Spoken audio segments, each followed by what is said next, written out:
कहते हैं बिना निराई गुड़ाई के तो गार्डनिंग हो ही नहीं सकती। लेकिन आज हम एक ऐसे गार्डन में आए हैं जहां सालों से कोई निराई गुड़ाई नहीं की गई है। अगर की भी जाती है तो बहुत ही ज्यादा नाम मात्र। और ये कोई आलस नहीं, इसके पीछे साइंस है। और यहाँ के गार्डनर का कहना है कि नो टिल गार्डनिंग के जरिए उनके पौधे सालों साल चलते हैं, पौधों को अच्छी पौष्टिकता मिलती है। तो चलिए उन्हीं से जानते हैं कि कैसे बिना निराई गुड़ाई के गार्डनिंग को सक्सेस बनाया जा सकता है। इससे पहले यदि अभी तक आपने अपने YouTube चैनल यूनिक फार्मिंग को सब्सक्राइब नहीं किया है तो अभी सब्सक्राइब करें, साथ ही बेल आइकन भी दबाएं ताकि आगे आने वाली वीडियोस की नोटिफिकेशन आपको मिलती रहे। नमस्कार सर। नमस्कार मैडम। सर मैं चाहूंगी कि आप हमारे दर्शकों को छोटा सा परिचय दीजिए। मैं दिनेश कुमार पांडे IIFSR से चीफ टेक्निकल ऑफिसर की पोस्ट से रिटायर हुआ हूँ और मेरा जीवन ही एग्रीकल्चर में रहा है। तो इस तरह मैं जो हूँ अपना एक रिटायरमेंट होने के बाद ये अपना front yard garden and terrace garden के रूप में हमने हालांकि 2000 से ही ज़्यादातर पौधे लगाने शुरू कर दिए थे, लेकिन अब हम उसको व्यापक रूप में काफ़ी लार्ज स्केल पे अपने गार्डनिंग में ये सब शामिल कर चुके हैं। बहुत ही खूबसूरत गार्डन है सर, और जैसा रिटायरमेंट के बाद में ये और ज़्यादा उभर कर आ रहा है। तो हमने पिछली वीडियोस में सर का गार्डन देखा, मैम की मेहनत हमने इस बगीचे में देखी, और बहुत सारी चीज़ें ऐसी हुई कि सर ने हमें बताया कि किस तरीके से आप गार्डनिंग को लो कॉस्ट बना सकते हैं। मैम ने तमाम ऐसे प्लांट्स बताए हैं कि जो कटिंग से लग सकते हैं, जो आपकी गार्डनिंग के शौक को बहुत सस्ता बना सकते हैं। पिछली वीडियोज़ में आप जाकर ये आराम से देख सकते हैं। फिलहाल इस गार्डन की एक खासियत और हमें यहाँ पर ये पता चली कि यहाँ पर गार्डनिंग के दौरान गुड़ाई के नाम पर नाम मात्र गुड़ाई की जाती है। और लोगों का क्या रहता है कि लोगों का रहता है लेके खुरपी सबसे पहला शौक होता है कि वो अपने गार्डन में चल देते हैं सर। हाँ। लेकिन क्योंकि हमें ये लगता है कि ऑक्सीजन का प्रवाह मिट्टी के अंदर होगा तभी पौधे अच्छे से बढ़ेंगे। लेकिन आपका कहना जैसा है कि आप गुड़ाई नाम मात्र पर करते हैं, तो फिर आपके प्लांट इतने अच्छे, इतने हरे भरे कैसे सर्वाइव कर रहे हैं? मैडम ऐसा है अंजू जी कि मैं जो हूँ लो कास्ट गार्डनिंग तो करता ही हूँ, कुछ मेरे और भी थीम हैं जिस पे मैं अपना काम कर रहा हूँ।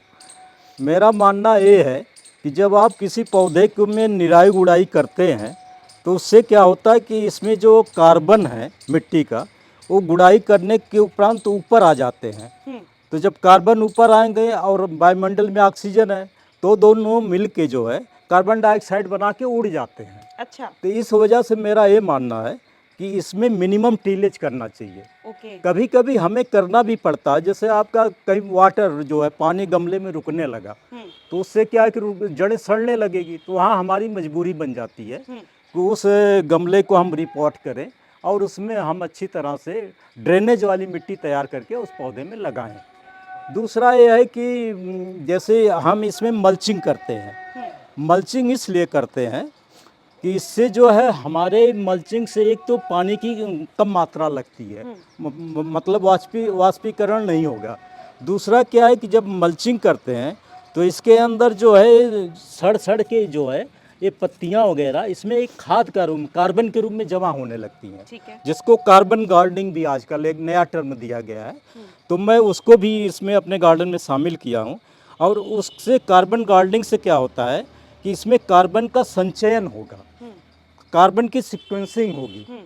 उससे क्या है कि आपके पौधे को जो है इसमें इस गमले की मिट्टी में आपको ऑर्गेनिक कार्बन की मात्रा काफ़ी बढ़ जाएगी धीरे धीरे जब ये सड़ेगा। उससे क्या है कि इसमें मिनरलाइजेशन जो है, मिनरल्स वगैरह जो है पौधे को बहुत सुगमता से उपलब्ध हो जाते हैं, है ना। तो इस तरह अच्छा माइक्रो ऑर्गेनिज्म खूब पैदा होते हैं जो हमारी मिट्टी को काफ़ी स्वस्थ बनाते हैं। ठीक है। तो इसमें अगर हम टिलरिंग करके अगर हम इसमें वो हल्की भी मतलब खुदाई और वो करेंगे निराई गुड़ाई तो जो कार्बन जो उड़ जाएगा, मेन चीज़ ये है। तो इस तरह हम इस तरह की गार्डनिंग को प्रीफर करते हैं और हमारे गार्डन में हमने जगह जगह इसको मल्चिंग वगैरह कर रखा है, तो उससे हमें इस तरह के फ़ायदे मिल रहे हैं।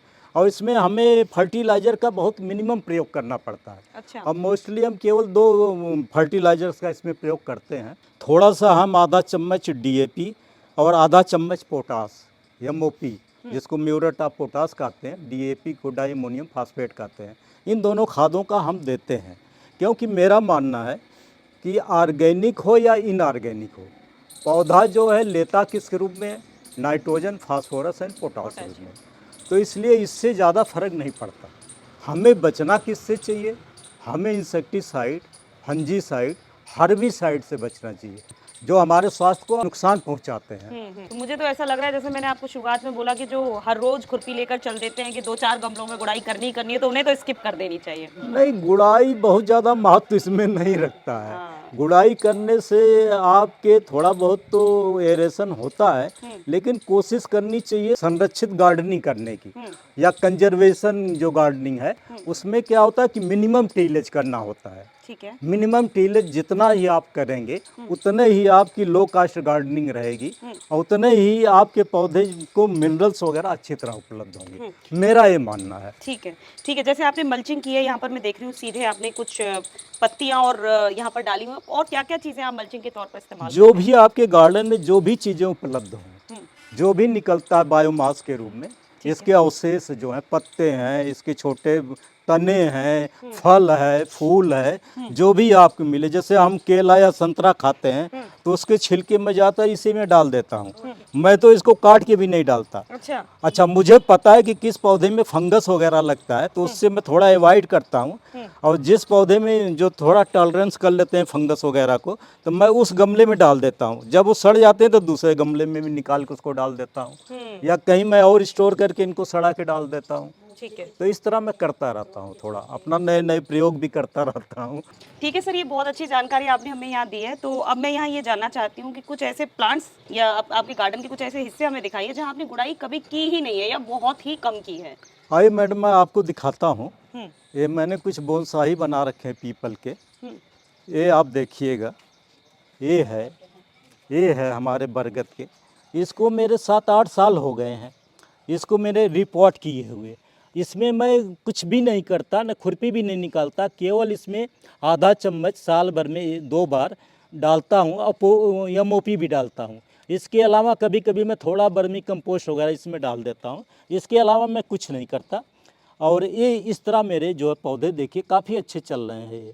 इसमें हमारा रूट बॉन्ड भी नहीं होता, जो बाहर से निकल जाते हैं गमले के उसको मैं कट कर देता हूँ। अच्छा, अंदर में कुछ अब नहीं आप करता। रिपोर्टिंग करते ही नहीं हैं आप इनकी? रिपोर्टिंग हमें जब बहुत मजबूरी हो जाती है 7-8 साल बाद जो है, तब मैं करता हूँ एक बार। अगर मेरा पौधा स्वस्थ चल रहा है तब मैं नहीं करता हूँ। जैसे ये तो मिनिमम चलो- टीलेज की तरफ मैं जाता हूँ इसमें। ठीक है।